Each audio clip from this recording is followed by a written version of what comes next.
Hello and welcome to Attacking Third. We are live on YouTube and we are going to chat about a United States women's national team preview. USA going up against Ireland in a pair of friendlies this week. So make sure you subscribe to us, like this video, and drop all your thoughts on the upcoming friendlies in the chat. Let's go. Hello, everyone. Welcome into Attacking Third. I'm Sandra Herrera, lead CBS Sports NWSL writer, joined today, as always, by my colleague and co host, Lisa Roman, broadcaster and analyst for CBS Sports. On today's segment, we are chatting all things United States women's national team. Before we get into everything, leave us a rating and review on your favorite podcast platform. We're also on YouTube, so subscribe to us at youtube.com/attacking third. Make sure you get all that exclusive USWNT content, previews, recaps, all right here on A3. And if you missed it, the NWSL regular season is in full swing, and Paramount Plus is your home for the 2023 NWSL season. And Paramount Plus is giving away 1 free month to kickstart you for the NWSL season. So use promo code NWSL 2023. That's NWSL 2023 for 1 free month. It's here. The international window has arrived. I feel like we were just chatting about She Believes Cup. And now we're going to talk about the April window, the final set of friendlies for the United States women's national team before head coach Vlatko Andonovski and his staff finalized the 2023 World Cup roster. So these friendlies and a combination of NWSL play are going to be the final factors, the final indicators of who's going and who's staying home. No So pressure. no pressure. Zero. Zero. How you doing this morning, Lisa? Are you feeling the pressure? Is it easy breezy? No pressure over here, not on us. We just get to talk about it the whole time. We're not in evaluation as to if we make this roster, if we go to the World Cup. Our jobs are incredibly easy compared to those of the players, Black Wininowski, the coaching staff, of course. Yeah, it's nuts. We were just talking about She Believes Cup. We are now talking about April friendlies, and we're gonna blink, snap our fingers, and we'll be talking about the World Cup in July 20th. It all kicks off. We will have you covered 100% here at Attacking Third. So follow, download, subscribe. Make sure you are tuned in to everything we've got going on, because it's going to be a lot and it's all going to come at you very fast, but we'll have everything explained for everyone. I'm excited to talk about this because this is, as you said, the last official test, the last official evaluation for this United States team, this roster, before big decisions have to be made for taking on the biggest competition in the world and trying to be 3-time world champions at the World Cup. The pressure is definitely there for these players, and we just get to evaluate them. But I'm good this morning. Excited to talk US. We haven't talked about them in a little bit, so I'm excited to talk about this group. I'm Julie I'm Ertz. Julie I'm Ertz. there. I'm there with you. You and I were, we content plan the episodes, we chat off mic, and then we get on mic and we're just like, let's talk about all the things that we were just talking about. And we had that feeling, how the first half of this week was, still sort of heavily focused on NWSL for us, and how the later part of this week is going to be, more focused on the international window with the friendlies coming up very soon. Let's start there. Friendlies are going to take place on Saturday, April the 8th, and then they're going to close out this 2-game series against Ireland on Tuesday the 11th. So 2 games for players to make a final push, a final lasting impression for Andonovski and the coaching staff. Maybe let's go back through the roster a little bit. We did do an initial episode for first reactions to the roster, and rightfully so. There were a lot of names getting reintroduced to this program. So let's maybe go through them. Just a quick refresher to everyone in case you have missed some things along the way. The goalkeepers on the roster for these two friendlies: Adie Franch, Casey Murphy, and Alyssa Nair.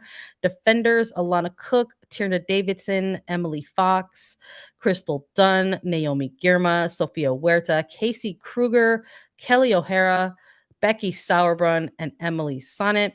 Midfielders: Julie Ertz, Lindsay Uran, Taylor Korniak, Rose Lavelle, Christy Mewis, Ashley Sanchez, and Andy Sullivan. And the forwards: Ashley Hatch, Alex Morgan, Trinity Rodman, Sophia Smith, Mallory Swanson, and Lynn Williams. One of the main things that Wow. we were reacting to: who's back, who was off, but mostly who's back in this mix. A 26 player roster Yeah. named for these friendlies. I thought that was maybe a little bit of an interesting note to take away in the first reactions from this, because there are coaches who are still pushing, keeping their fingers crossed that it will be 26 players that they can name for that July roster. But a note within the release of this initial roster that 23 players will be made available, to dressed on game days for selection. So other than that, other than those little tiny tidbits that were interesting to me, of course, what really stole my attention was the return of certain players, where we're getting to see Tierna Davidson back into the mix after a lengthy return to play protocol from her ACL surgery.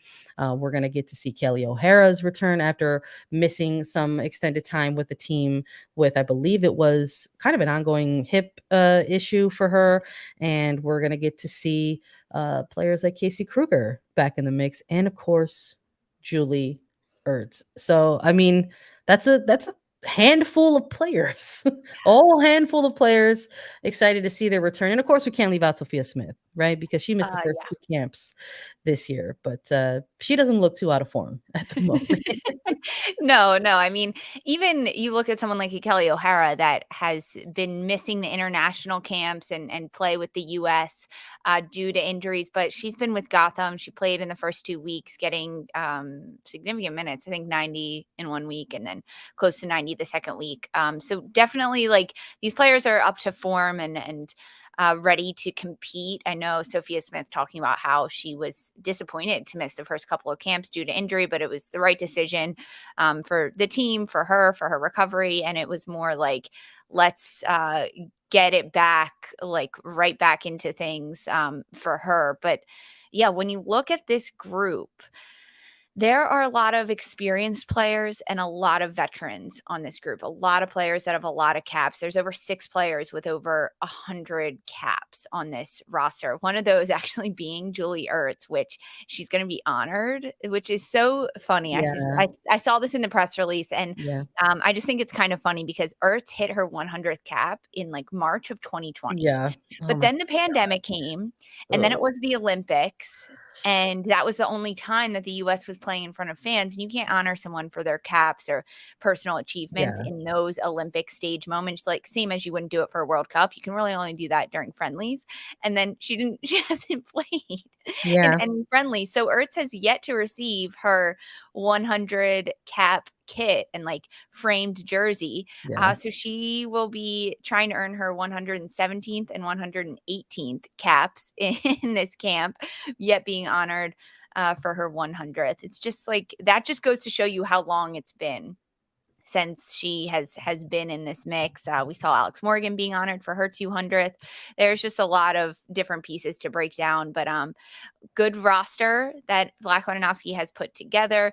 I like the 26 players, and we'll get 23 dressing. And we're going to talk about a little bit of the personnel, who we're going to see, the lineups, because I want to know from you too, Sandra, what you're thinking in terms of how this goes. I mean, Mallory Swanson right now leads the team on the international level with 7 goals in 5 appearances so far in 2023. But remember, Sophia Smith hasn't been involved in the January camp and in the She Believes Cup. And Smith already has 4 goals in 2 games at the NWSL. So A little bit of a goal race there between Swanson and Smith. I love it. Give me that competition all day.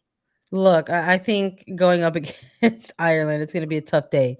I think if you're the defensive shape of Ireland, because this camp is reintroducing Sophia Smith back into the mix. She was hauled out of the previous two camps. There was that extended January camp where they took an important trip to New Zealand, held the camps out there, made sure that they got, you know, just sort of introduced to the flora and fauna out there, where they're going to spend all of their group stage of the World Cup, and then the She Believes Cup that was hosted back on home soil. In both of those matches, they said we're keeping Sophia Smith out. It's nothing serious, but she does need some rest, a little bit of a foot issue, and she'll be ready to roll for NWSL. And my goodness, a hat trick coming out of that, most recent weekend of matches, just 2 weeks for players in the league. And now there's this early break, but it just looking like she hasn't missed a single beat Mhm. on the pitch. And then I think going up against Ireland, a team that is going to the World Cup, but they're entering this big stage as debutantes. I mean, they're obviously going to look at this window of friendlies is really important prep going up against the World Cup champions. But I would imagine, having to game plan for a potential attacking line that features the return or the reintegration of Sophia Smith is going to be tough. They're really going to have to pick and choose, sort of how they're going to target, keeping these attackers at bay. Let's take a look at Ireland's roster a little bit as well, just in case you want to get familiar with the opposition. They went ahead and they dropped the roster on their socials for Twitter. Maybe some familiar names for some folks if Mhm. you follow NWSL specifically. We see in the midfield core there, they have Denise O'Sullivan listed. Shout out to Katie McCabe with Arsenal. Two strong midfielders for this team. I think can maybe give the United States midfield trio a little bit of some different looks or a little bit of some different challenges. But I'm also curious of what we're going to see on the United States side of things to Yeah. try to combat that a little bit. But some familiar names in the forward line as well. Yeah, I mean, throughout this list, like plenty of names that a lot of people should know. Diane Caldwell, she played in the States collegiately and then a little bit in the NWSL. Yeah, I mean, the biggest one definitely being Sully, Denise O'Sullivan. You can see her picture there right on the roster. But Marissa Shiva, she's another one that is recently joined the NWSL with Washington Spirit. And this will only be like her second call up to the Ireland squad. So it's a squad that's continuing to evolve, continuing to kind of develop its personnel, because this is, as you mentioned, they're debutantes. The Republic of Ireland is debutantes to the World Cup. They're 22 in the rankings right now, in the FIFA rankings, and they've got a lot to prove to themselves, to their federation, to their nation. I think they're setting the bar pretty high for themselves in the best way possible, right? For them to go into a World Cup year and really the last window before the World Cup to get competition and be able to say, we're going to compete against the world champions, the two-time world champions in the Americans. Like, what better competition could you ask for? It's going to expose a lot for them. I think they can come in with a pretty solid game plan against the United States because, as we all know, you and me, Sandra, and everyone joining us live on this chat, the United States has plenty of game film out there on them, and they have plenty of consistency in what Black Leninowski is trying to do, especially when you look at the She Believes Cup and how this roster came out and this team. So Ireland can look at that and say, okay, how are we going to be able to combat some of what the United States is throwing at us, whatever that may be. Now, the Julie Ertz of it all does throw a bit of a wrinkle in it, I think, when you're looking at it from Ireland's perspective, but they've still got a lot to prove. I mean, I think we could see, honestly, a little bit of a difference between game one and game two for the Irish side, in that they might sit back and they might try to defend a little bit more and not expose themselves and not look to give up goals or any easy shots, no easy looks for the Americans. But we could also see them get stretched a little bit, not in a bad way, more just like looking to move a little bit quicker. Can they get in behind the Americans in the back line? Can they use a little bit of their pace that they have up front to put pressure on the United States back line while not getting so stretched out?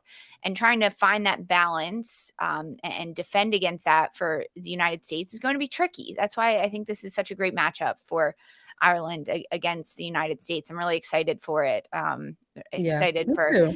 all the fans to show up too, because this will be a big one. This will be a big And one it with might it her. might be an early glimpse too for Yeah, some fans to take a look at these games because maybe, with the World Cup coming up in Australia and New Zealand, maybe some, American-focused fans might not get a chance to watch some of Ireland's, group stages, and they'll get a chance to take a look at them in these 2 friendlies, but I'm definitely taking a look at the goalkeepers as well 'cause, yeah, 4 of them called into these camps versus the 3 for the United States, and I would imagine that, if all is well and healthy, that Courtney Bronson is going to get the start in at least right. one or both of these games, right? The Everton keeper, representing Ireland, also a New Jersey native, so Yep. things to keep an eye on there. But really good goal. I'm just kind of wondering if, like, maybe if this game gets to a point, which it might, where there's a lot of shots that Bronson has to face, like how she's going to respond to that, and Mhm. kind of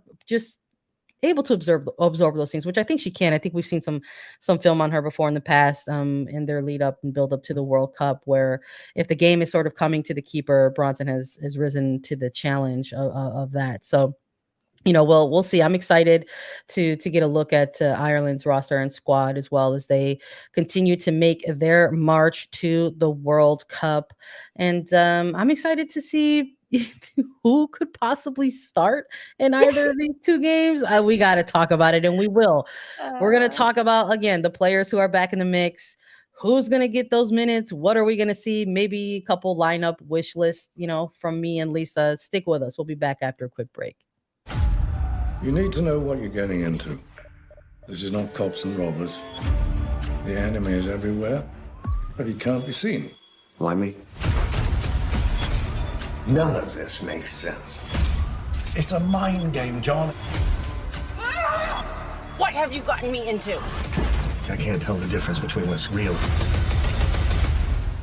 and what's not.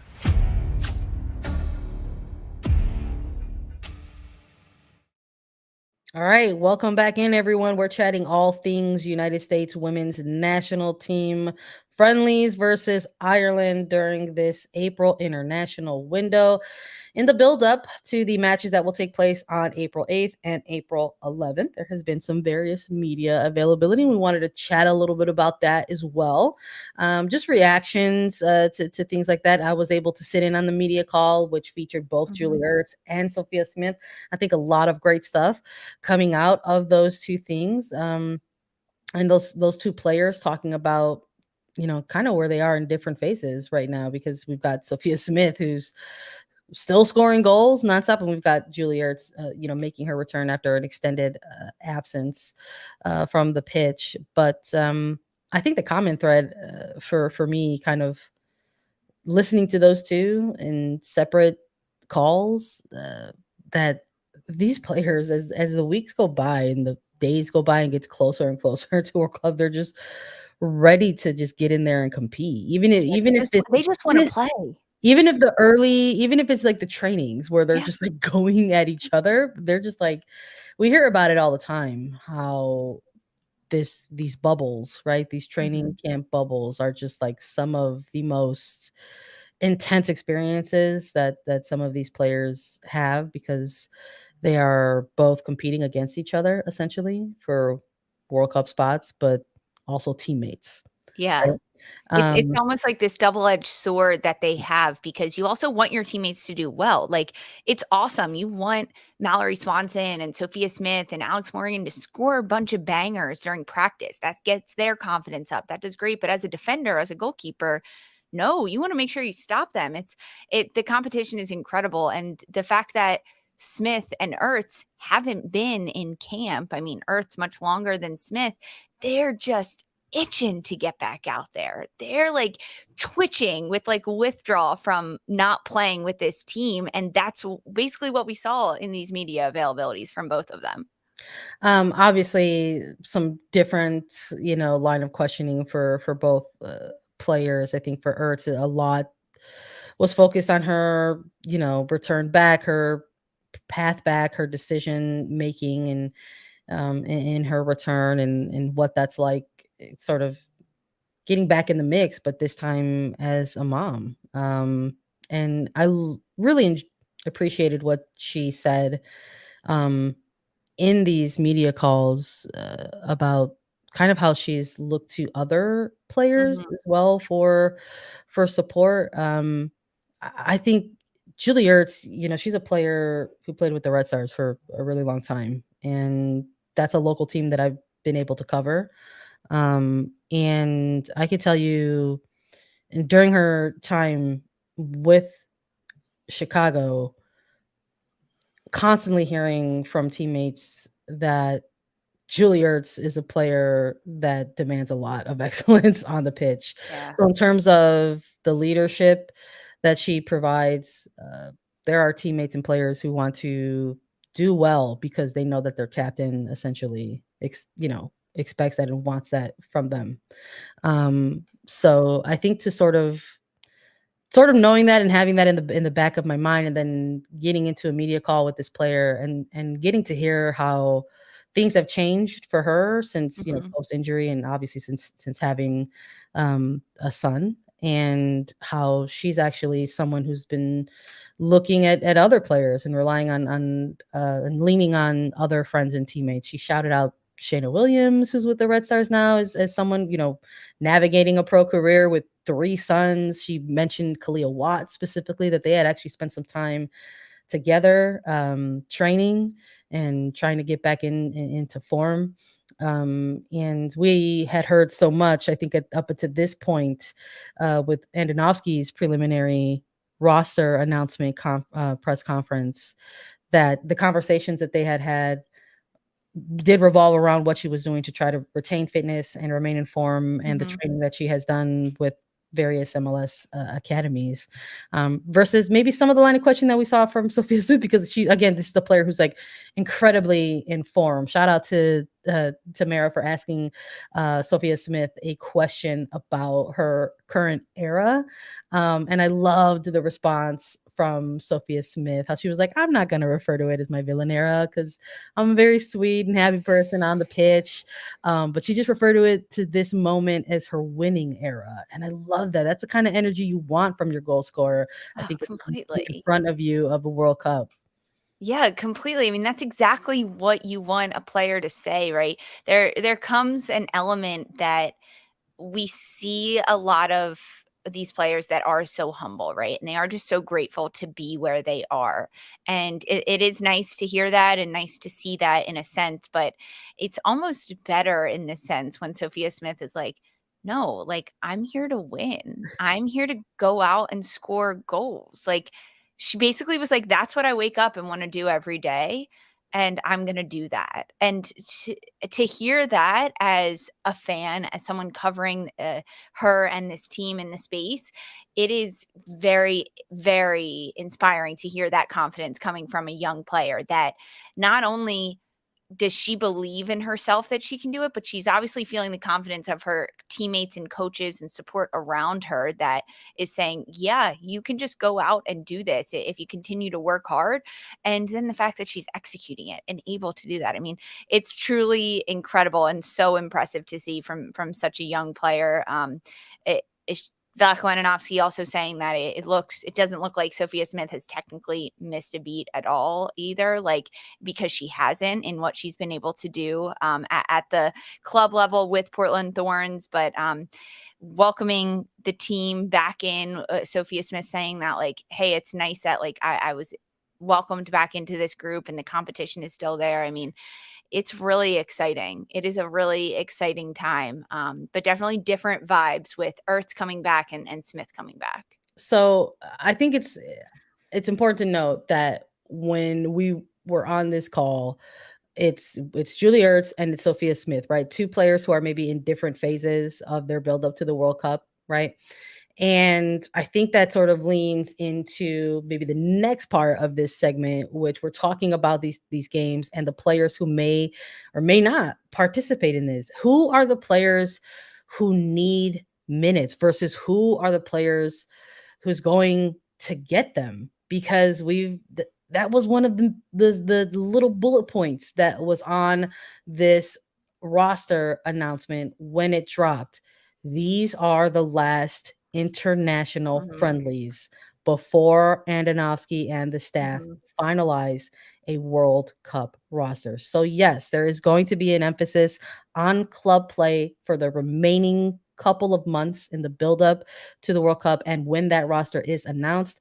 But this camp and these players, this is the last shot that they get in this type of stage. So let's maybe start with the who needs minutes. When we're looking at this roster, Lisa, who's available? Obviously, we only very minimally touched on maybe who's not available, but the 26 that are here, who are a couple players or a bunch of players that you think need some minutes in these upcoming two friendlies? I want to preface by saying I wish that there was like 4 games or rather like 3 games with like 3 25-minute periods throughout each of them, like get a lot of rotation in there. But that's not how that works. That's not how the sport works. When I look at who needs minutes on this roster, Tierna Davidson, I want to see her get consistent minutes in that back line. There's been a lot of different rotation between Cook, Girma, Sauerbrunn. I want Davidson in that mix. I want to see Tierna Davidson and Naomi Girma in that center back because that's a pairing that I really think is going to be crucial moving forward, and kind of see how that kind of fizzles out.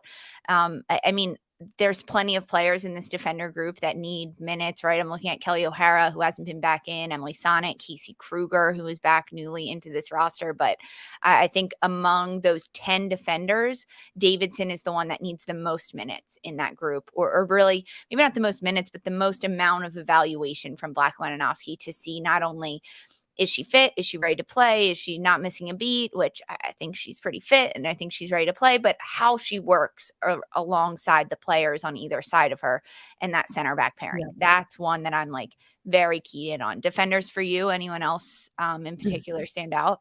Well, I know you see me over here nodding in agreement with everything that you're saying about Davidson. I'm with you 100%. I think the only extra tidbit I would add on that is we got to see Davidson with Girma.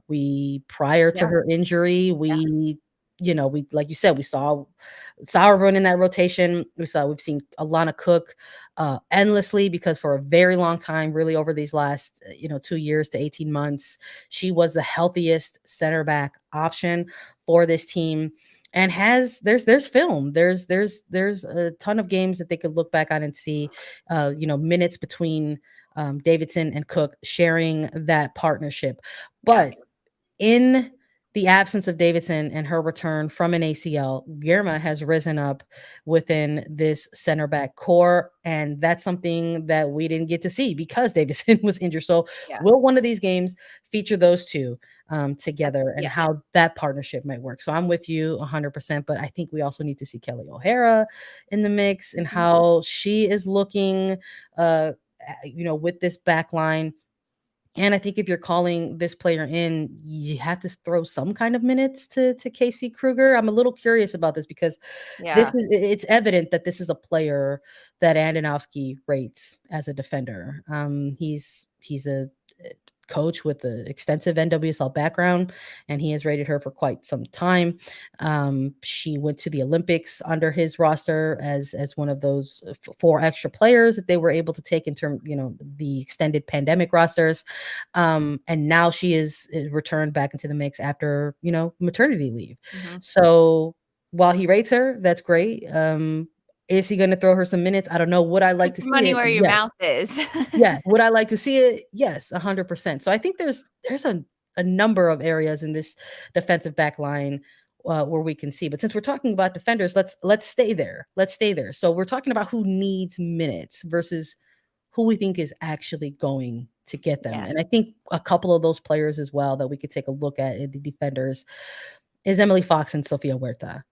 Which of these two players are going to get extended minutes? Because I think with the return of Crystal Dunn, as she continues to get more playing time at the outside back position for this team, and now you've got Casey Kruger making a return, who is a little bit more versatile, who has played along the line at outside back and at center back if needed in an emergency.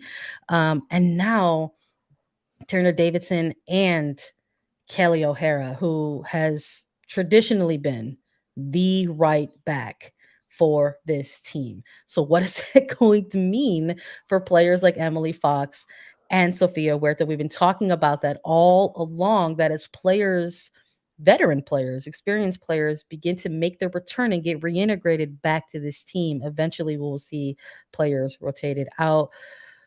Which of these two are either of those players going to get those minutes? Do they need them? Who do you think might get them? Yeah, that's such a good question between Emily Fox, Sofia Huerta, kind of the balance, specifically looking at just those two. And it's incredibly difficult, and I don't think it's fair to kind of remove other factors, and those other factors being Crystal Dunn, Kelly O'Hara, even Casey Kruger. I think that she will get a little bit more minutes than both of these players because she is newly brought into this roster. But when I look at the versatility between Huerta and Fox, they bring very different things to the table. For me, when watching them play, and Fox, we've seen play on both sides of the field pretty comfortably. With Racing Louisville, she's switched between right back and left back, playing right back this past weekend and the opening 2 weeks of the NWSL. But with Vlatko, she played the left back side entirely. So I think that versatility is something that Fox might have over Huerta.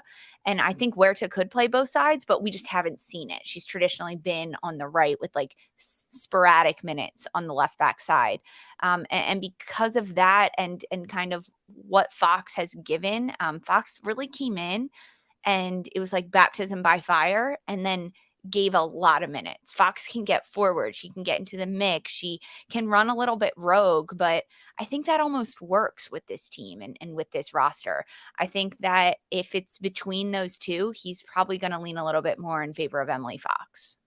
All right. I like it. Interesting rationale. Let's maybe move to the midfielders, because Yeah. I know everybody wants to keep talking about the Ertz, I guess, the elephant-sized Ertz thing in the room, right? Let's talk a little bit about who we think needs minutes versus who will get them. I guess we start with Ertz. I mean, I think she fits in both of those categories, right? Yeah. I mean, who needs them? Ertz at this point. Who will get them? Probably Ertz at this point. I don't know if it's going to be like a start and over the course of a full 90 minutes. I don't think you do that to I a don't think player so. making their return from an injury and maternity leave after nearly a 2-year absence. And you're just not going to say, here you go run around for 90 minutes and let's see what happens. But I would anticipate that we are going to see Julie Ertz in some capacity over these two friendlies. Do you Yes. agree, disagree? So Ertz needs minutes, Yeah. right? I think that the evaluation in training is super helpful, right? You're going up against some of the best competition in your own teammates. However, you want to see what she can do in game minutes. Game fit is very different than running the beep test in training and doing drills. I don't think we'll see 90 from Ertz. I don't think we'll see her get a start in this first match at all. I think we'll see her maybe come in 60th minute.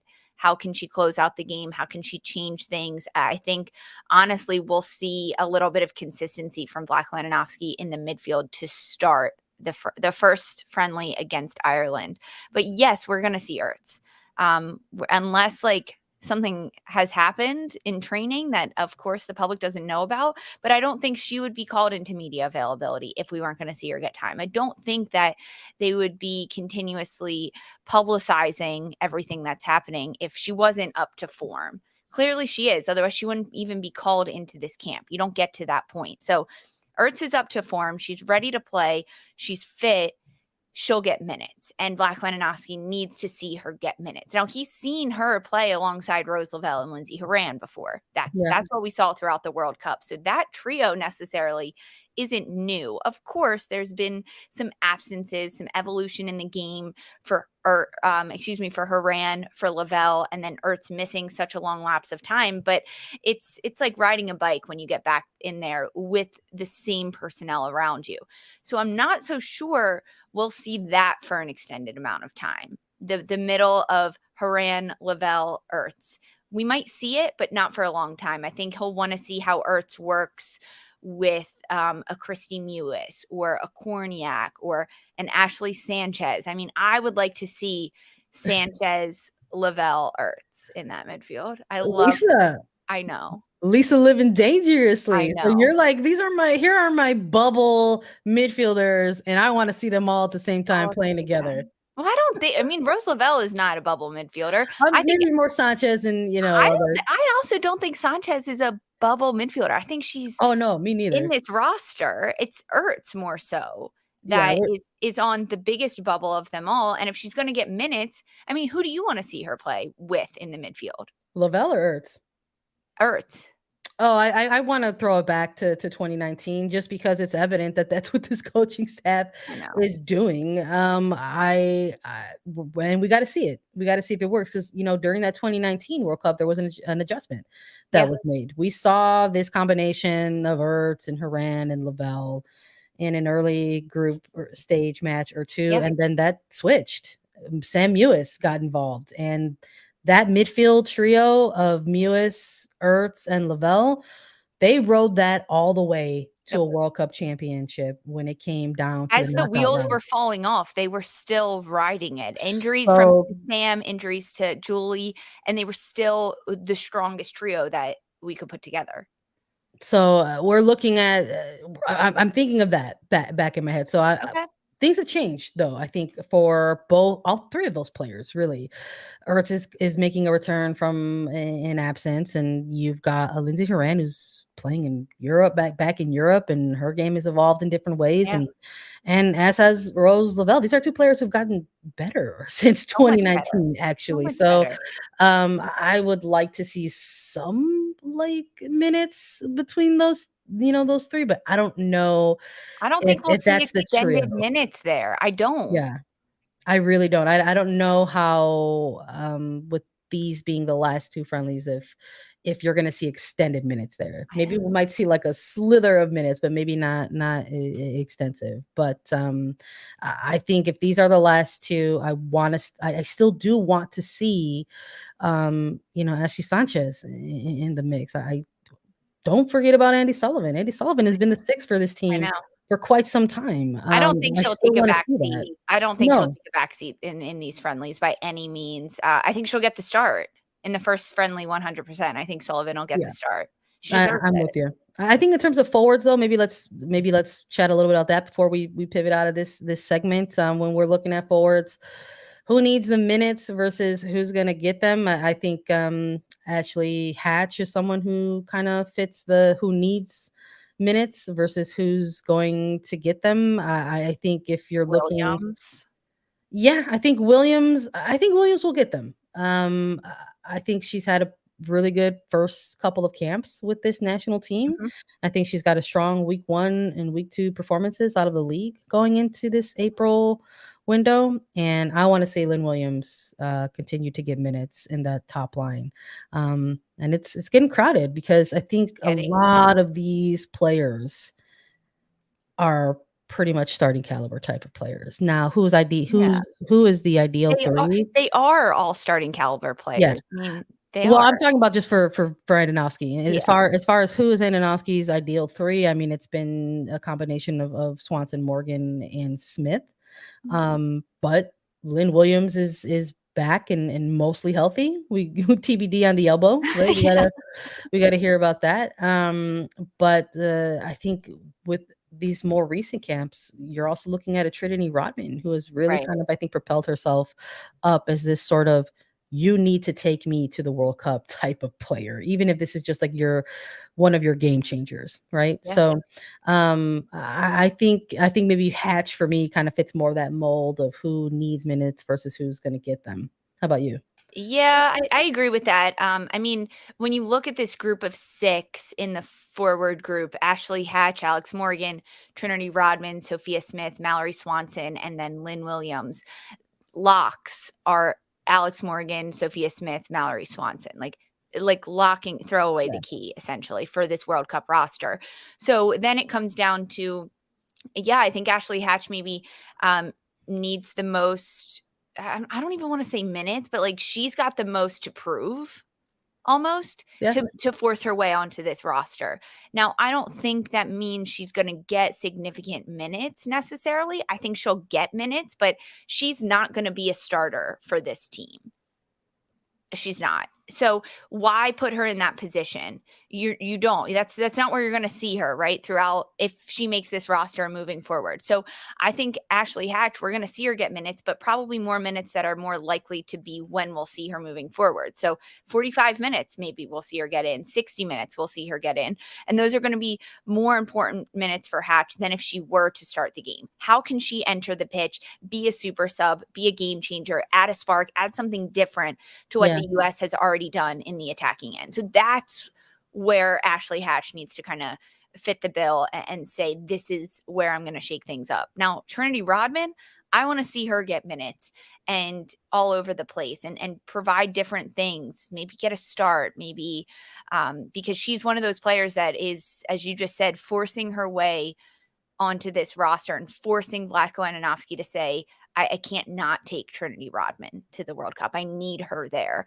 So to me, Rodman needs minutes over a Hatch a little bit more and a Lynn Williams to kind of get back into the groove of things, see how they play alongside each other. And then it comes down to player combinations, because the combination that is most likely going to be the starting one going forward is the Morgan Swanson Smith.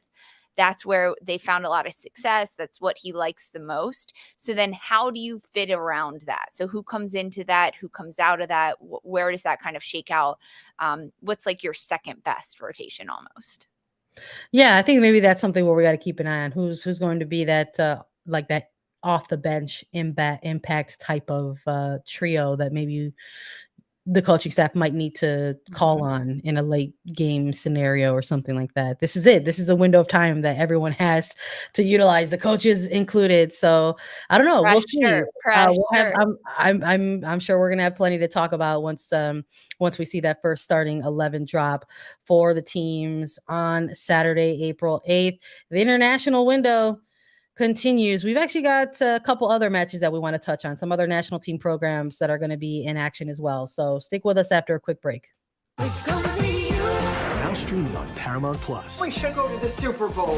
I'm in. Inspired by a true story. I'm taking this one. It's cute. One trip. Come on, ladies. Can change your life. I'm at a party with a bunch of kids. I'm 36. I'm a man. You're working on it. Lily Tomlin, Jane Fonda, Rita Moreno, and Sally Field. This has been the best weekend of my whole life. Why is champagne such a violent beverage? 80 for Brady. Rated PG-13. Now streaming on Paramount Plus. All right, we're back and we have to chat about other international competition during this April window. Everyone is getting their final runs out during this extended window of time from April 3rd to April the 11th. Let's chat a little bit about some of the national teams who are going head to head. Lots of programs making sure that they get in these final preparations before that final roster is named and before the World Cup comes around. Let's start with France and Canada. These are two teams who are going to go head to head during this window. And we've been talking a lot about these two teams in terms of episodes that we've done prior, like our news and notes segments, because France finally named a new head coach in Herrera and has already kind of started to mend some bridges there. If you missed our latest news and notes episode, we chatted all about how there are some usual suspects and familiar faces kind of back in the mix for this recent national team camp for France. And we had some concerns because we were like, well, there is a friendly that is scheduled between France and Canada.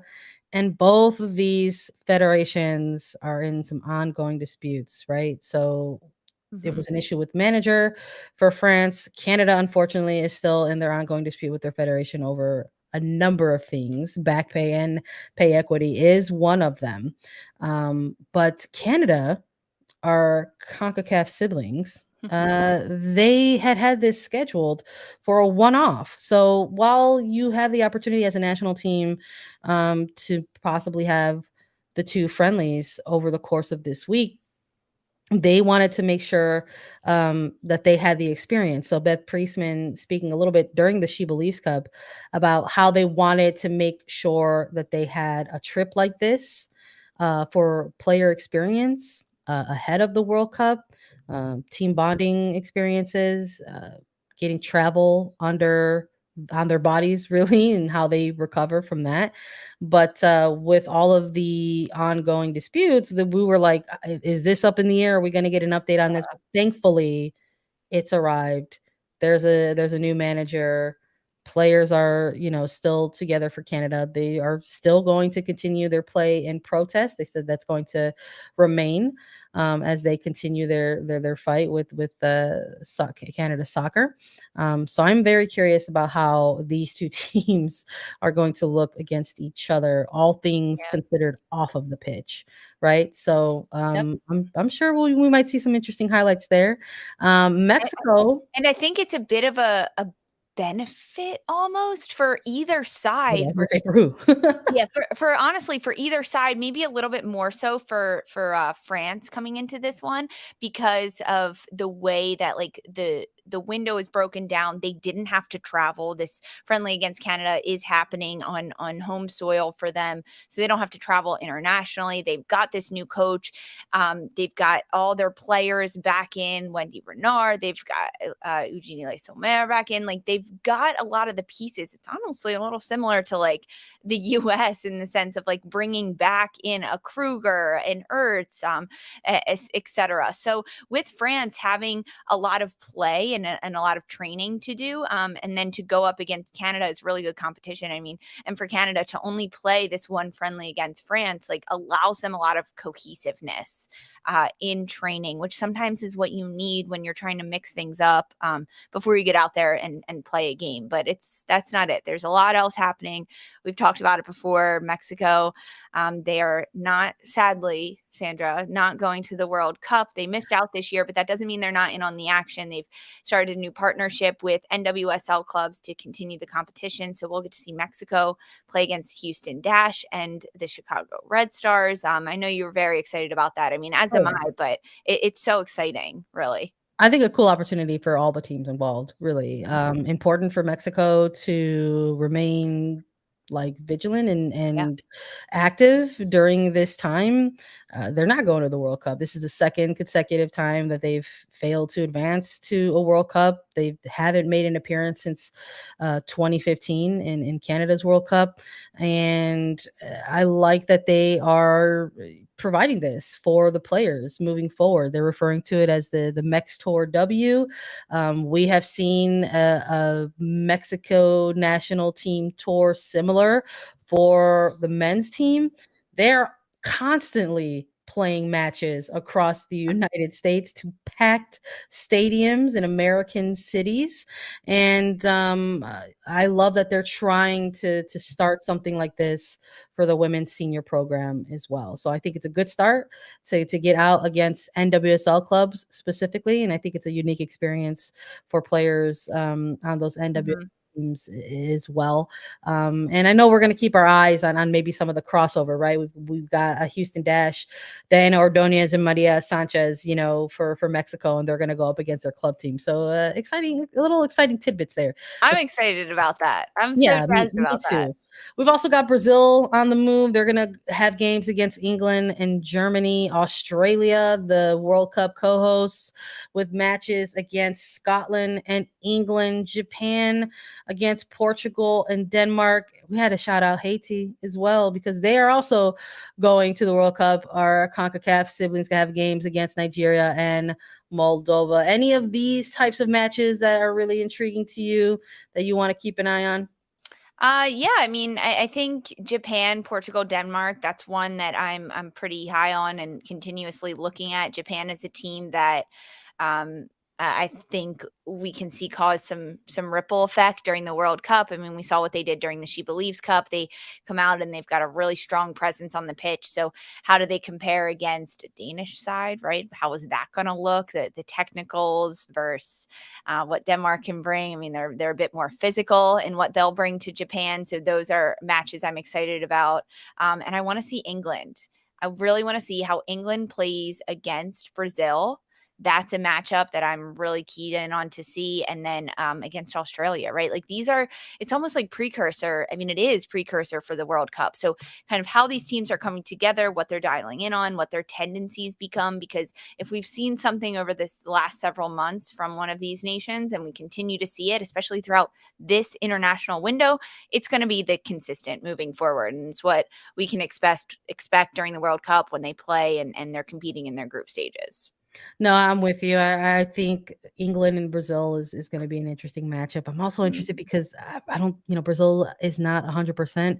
I think know. going into this match, we saw coming out of the first 2 weeks of NWSL, Dabinia with a little bit of a knock, came off the bench for Kansas City Current just last weekend. Martha has been ruled out completely. I believe it's with a muscular bruise or strain, something of that sort. So not exactly going in up against the European champions at maybe your fittest form. But I think it's going to be an important test, an important match for Brazil to face off against the Euro champions, and equally as important for England, because they're going to want to get a look at teams with different tactical formations and styles ahead of the World Cup as well. So definitely keeping an eye on Brazil and England. Australia as well. I want to see what they're bringing to England, and how that is going to work out. Sam Kerr loves scoring goals out there in England,